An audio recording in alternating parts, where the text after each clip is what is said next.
And I'm Bob Doyle. I introduced myself. I'm sorry I didn't get a chance to talk to you here, but I've been your consultant for the last year on trying to keep the Lebanon Raceway here in the area.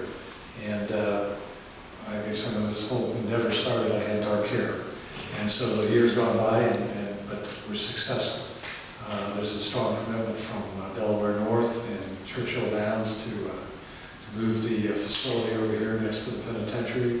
In order for that to happen, we had to go through a land conveyance in Columbus, a land conveyance bill amendment, which allowed the state to sell that land and do the things in order to move the track over here. And then there's other things that have been involved, but we've been working diligently along with the city manager Bill and Kevin and Jen for the last year with the county.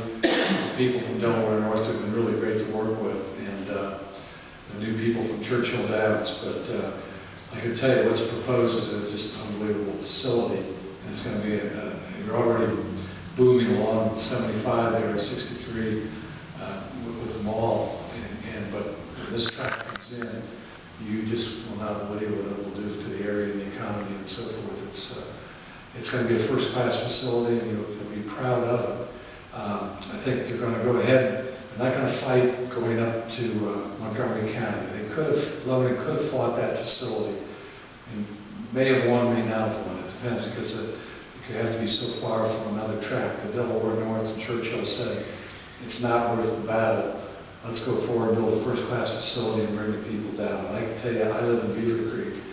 I know that the people I talk to will come down here. I have friends who own standard bred horses. They'll come race the horses down here. And it's a nicer area than obviously where the facility in Dayton is going to be. So what I'll need your help in the next few months, if you run into your state representative or your state senator and all that, tell them positive. I need your help. We're going to be looking at some dollars. We're going to be working with Turtle Creek, trying to work through some things, potential annexation of the area. I mean, it's going to be, what happened in the bill, there was $1 million a year for the first 2 years put into it for the people who host the track, because they know there's going to be infrastructure with the roadways and so forth.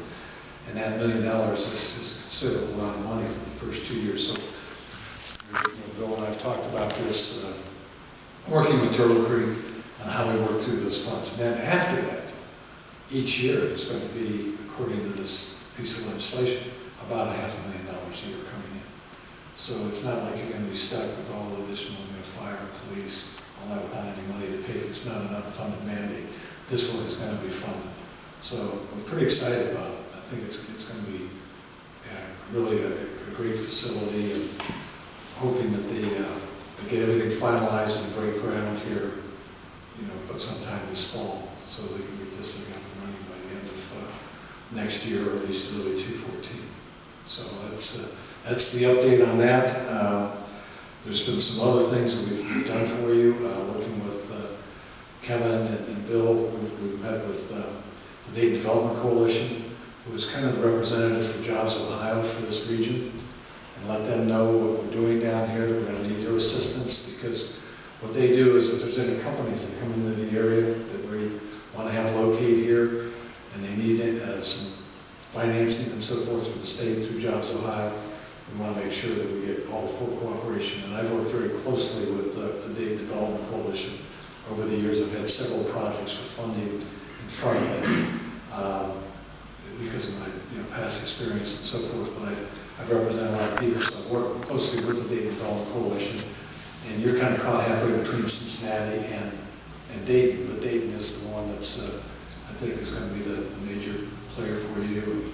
And Jeff there is Hoagland, who's the guy that runs the Dayton Development Coalition.